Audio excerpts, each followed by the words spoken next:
A ver, si digo la palabra psicópata, ¿qué imagen nos viene a la cabeza? Para la mayoría, me imagino que son figuras del cine, ¿no? Hannibal Lecter, el Guasón. Personajes brillantes, fríos y, bueno, profundamente perturbados. Pero fíjate que hay un dato que lo cambia todo. Las estimaciones científicas sugieren que entre el 1 y el 2% de la población cumple los criterios clínicos.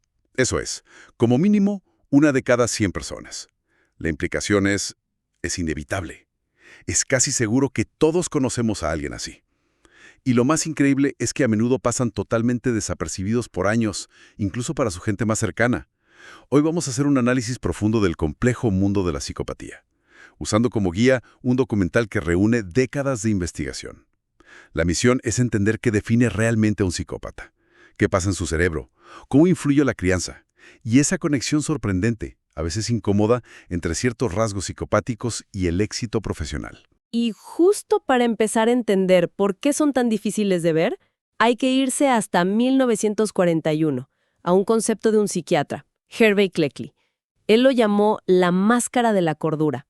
Lo que describió es que los psicópatas a primera vista no solo parecen normales, sino que a menudo son increíblemente encantadores, carismáticos, amigables. Usan esta fachada, esta máscara, para ocultar que por dentro no hay vida emocional. Y eso, claro, hace que identificarlos sea un desafío enorme. O sea que esa primera impresión, ese encanto inicial, puede ser la trampa perfecta. Si no podemos fiarnos de eso, ¿cómo se les identifica desde un punto de vista clínico? ¿Qué herramientas se usan para ver detrás de esa máscara? La herramienta de referencia a nivel mundial es la Lista de Chequeo de Psicopatía Revisada, o PCLR. La desarrolló en los 80s el psicólogo Robert Hare. Y ojo, no es un simple cuestionario, ¿eh? Es una evaluación muy rigurosa que hace un clínico entrenado basándose en entrevistas y en todo el historial de la persona. ¿Y cómo funciona? ¿Es una lista de sí o no? No exactamente. Para cada uno de los 20 rasgos que se analizan, el evaluador asigna una puntuación. 0 si el rasgo no está presente, 1 si está a medias y 2 si está clarísimo. Esto te da una puntuación máxima de 40. ¿Y a partir de cuándo se considera preocupante? En la mayoría de los países, una puntuación por encima de 25 o 30 ya se considera indicativa de psicopatía. ¿Y de qué clase de rasgos estamos hablando, para darnos una idea del perfil que se busca? Claro, hay varios grupos. Por un lado, los interpersonales, como ese encanto superficial, muy salamero, un sentido de la propia valía totalmente grandioso. Se creen mejores, más listos que nadie.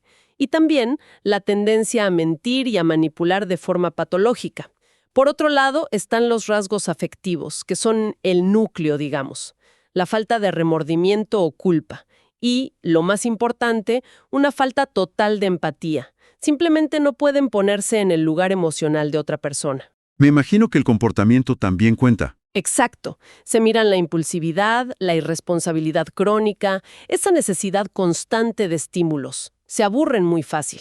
Y algo clave, la incapacidad para aceptar la responsabilidad de sus actos. La culpa siempre es de otro. Es increíble que se pueda medir así el comportamiento. Pero me pregunto, ¿esto es solo software, por así decirlo, o hay algo diferente en el hardware? ¿El cerebro de un psicópata es físicamente distinto? Esa es la pregunta del millón, y la que la neurociencia empezó a responder a finales de los 80. Un pionero en esto, el neurocientífico James Fallon, empezó a usar escáneres cerebrales con asesinos convictos y encontró un patrón que se repetía una y otra vez. Un patrón que, fíjate, décadas después, en 2018, fue confirmado por un estudio masivo en Alemania con casi 700 casos. ¿Y cuál es ese patrón? ¿Qué es lo que se ve en sus cerebros que sea diferente? Son 3 áreas clave las que funcionan de manera distinta. La primera es la corteza prefrontal, sobre todo la zona orbital. Esta es, de alguna forma, nuestro centro moral y de autocontrol. Ajá. Pues en los psicópatas, esta zona muestra una actividad significativamente menor. Un momento, si te entiendo bien. No es que no sepan lo que está bien o mal. Exactamente. Conocen las reglas sociales a la perfección, intelectualmente. Te pueden recitar el código penal, pero no sienten una conexión interna con esas reglas. Es como, Saben la letra de la canción, pero no sienten la música. Wow. La segunda área es la corteza insular, que es clave para procesar y sentir emociones. En ellos también tiene una función insuficiente. Esto significa que palabras como amor, tristeza, para ellos son conceptos abstractos, como democracia, no sentimientos reales. Y supongo que la tercera área tiene que ver con la impulsividad que mencionabas antes, ¿no? Así es. La tercera es la amígdala. Es nuestro centro del miedo y la agresión. En los psicópatas, su función está alterada. Esto causa una baja respuesta al miedo y esa impulsividad tan marcada. Buscan la gratificación, ya, ahora, sin pensar en las consecuencias. Ah, claro. Sería como la versión extrema de la famosa prueba del malvavisco. Si les ofreces un dulce ahora, o dos si esperan. No podrían esperar. Para nada. Les falta ese freno interno que nos hace pensar, mejor me espero y gano más. Ellos quieren la recompensa ya, sin importar el coste. Y aquí es donde la historia de esta investigación da un giro, que parece de película, la verdad.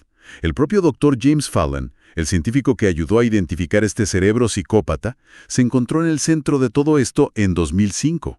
Es una anécdota increíble. Él estaba haciendo un estudio sobre el Alzheimer y para tener un grupo de control de cerebros sanos, decidió escanear a toda su familia, incluido a él mismo. Un día, revisando la pila de escáneres anónimos, llega al último y se echa a reír. Llama a su técnico y le dice, muy graciosa la broma. Me colaron el escáner de uno de los asesinos. Este tiene el peor patrón psicopático que he visto. No me lo puedo creer. El técnico le asegura que no es ninguna broma, que ese escáner es del grupo de control, Family. Fallon, incrédulo, retira la etiqueta que cubría el nombre y ve el suyo. Era él. El cerebro con el patrón psicopático del libro de texto era el de él. ¿Qué momento tan brutal? Estar buscando monstruos en un escáner y de repente darte cuenta de que el mapa te lleva a tu propia casa. ¿Y qué hizo? Pues lo que haría un buen científico, investigar más. Se hizo pruebas genéticas y descubrió que no solo tenía la estructura cerebral, sino también varias variantes genéticas asociadas con la agresión. Entre ellas, una del gen MOA, que se conoce como el gen guerrero. El gen guerrero suena muy dramático. ¿Qué hace exactamente? Pues este gen regula la serotonina. Ciertas variantes, como la que él tenía, hacen que durante el desarrollo fetal el cerebro se bañe en serotonina. Y esto, paradójicamente, desensibiliza los receptores.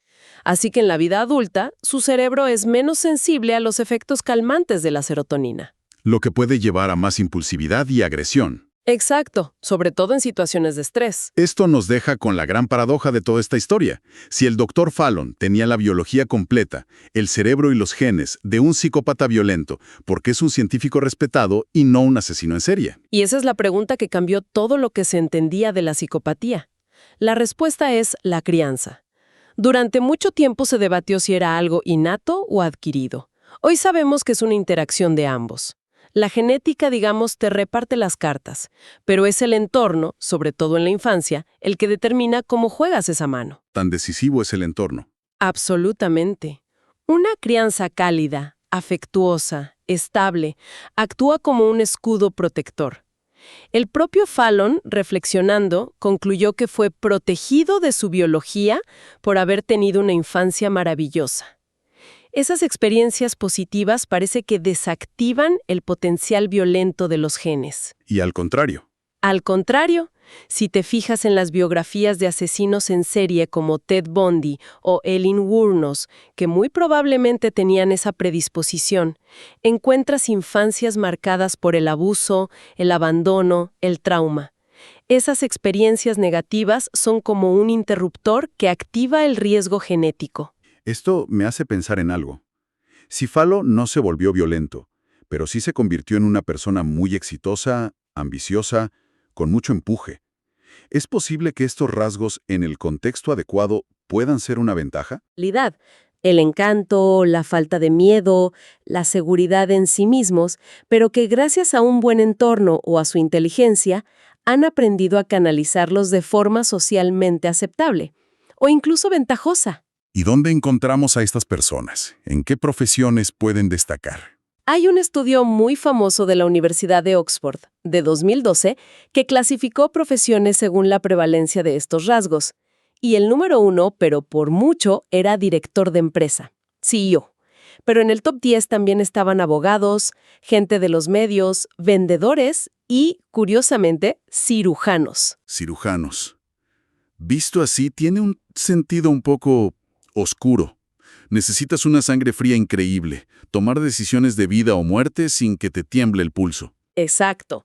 Y una cierta distancia emocional del paciente. El encanto superficial se convierte en persuasión. La falta de miedo permite tomar decisiones arriesgadas bajo presión. Y el dominio social es perfecto para el liderazgo. Claro. El problema es que ahora el mundo corporativo está viendo la otra cara de la moneda. En recursos humanos se habla de la tríada oscura: narcisismo, maquiavelismo y psicopatía. Un líder así puede dar resultados espectaculares a corto plazo, pero a la larga puede crear una cultura tóxica y destruir valor. Y esto no se limita a las empresas, ¿verdad? Recuerdo haber leído algo sobre política. Sí. Otro estudio fascinante de 2012 analizó las biografías de todos los presidentes de Estados Unidos y encontraron que un rasgo llamado dominio intrépido, una mezcla de valentía, asertividad, resistencia al estrés, era mucho más pronunciado en ellos que en la población general. Presidentes como Theodore Roosevelt, Kennedy o Reagan puntuaron altísimo. Y lo más interesante es que esto se correlacionaba con una percepción pública positiva de su liderazgo. Es una idea muy incómoda. Que los rasgos que en un extremo producen monstruos, en otro moldean a líderes que admiramos. Por eso es crucial una aclaración. Ser una persona desagradable o agresiva no te convierte en un psicópata. De hecho, en el documental citan una frase que me parece clave. El psicópata no es el que te gruñe, es el que te dice quién te quiere, cariño, mientras te está manipulando. Es el encanto, la seducción. Esa es su principal herramienta. Bien. Hemos visto cómo se identifican, qué pasa en su cerebro y cómo algunos canalizan sus rasgos hacia el éxito. Pero esto nos lleva a la pregunta final, y quizá la más importante. ¿Hay esperanza? ¿Se puede tratar la psicopatía? Durante décadas se pensó que no. La respuesta tradicional era un no rotundo. Se pensaba que la terapia era inútil o incluso contraproducente. Les dabas más herramientas para manipular. Pero la neurociencia reciente ha abierto una pequeña puerta. Un estudio clave de 2013 en los Países Bajos hizo un experimento revelador. ¿En qué consistió? Mostraron a sujetos psicópatas imágenes de gente sufriendo dolor, mientras escaneaban sus cerebros. Como se esperaba, las áreas de empatía, nada. Indiferencia total. Pero entonces les dieron una instrucción muy simple. Ahora, intenten conscientemente sentir lo que la persona de la imagen está sintiendo. Esfuércense por empatizar. Y lo que ocurrió fue asombroso. Se activaron esas zonas. Pueden aprender a encender. Y esto se ha visto en la práctica. Hay casos reales. Sí, hay un caso muy documentado, el de M.E. Thomas, una abogada diagnosticada con psicopatía, que fue a terapia. Ella lo describió como entrar en un nuevo universo emocional. Contaba que por primera vez empezó a sentir cosas como el arrepentimiento o la envidia. Dijo que era como pasar por una segunda pubertad, teniendo que aprender a gestionar sentimientos que para el resto son automáticos. Suena a un proceso increíblemente difícil. Extremadamente difícil, largo y tedioso. Y aquí viene el gran pero. Requiere algo muy poco común en personalidades narcisistas: el deseo genuino de cambiar. La mayoría se creen perfectos, superiores. ¿Por qué irían a terapia? Y a eso se suma un obstáculo legal. En la mayoría de sistemas judiciales, la psicopatía es un agravante, no un atenuante. Un diagnóstico así puede hasta triplicar una condena. Entonces, si recapitulamos un poco, empezamos con el monstruo del cine y hemos llegado a una realidad mucho más compleja, ¿no? Vimos que hay una base biológica clara, en el cerebro, en los genes, pero que la biología no es un destino, que una infancia con afecto es el factor protector más poderoso. Exacto. La gran conclusión es que no existe un único tipo de psicópata. Es un espectro. Ciertos rasgos pueden llevar al éxito, mientras que el núcleo del problema, la falta de empatía, puede ser devastador.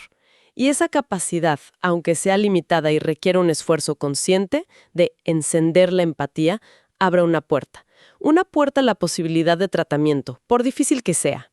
Y esto nos deja con una reflexión final, creo. Si los rasgos que asociamos a la psicopatía existen en un espectro, y pueden ser una ventaja o un peligro, dependiendo del contexto, ¿qué nos dice esto sobre cómo nuestra sociedad define y a veces premia el éxito o el liderazgo? Y si la empatía puede ser, al menos en parte, un acto consciente, un músculo que se puede entrenar, ¿qué significa eso para nuestra propia capacidad de conectar con los demás?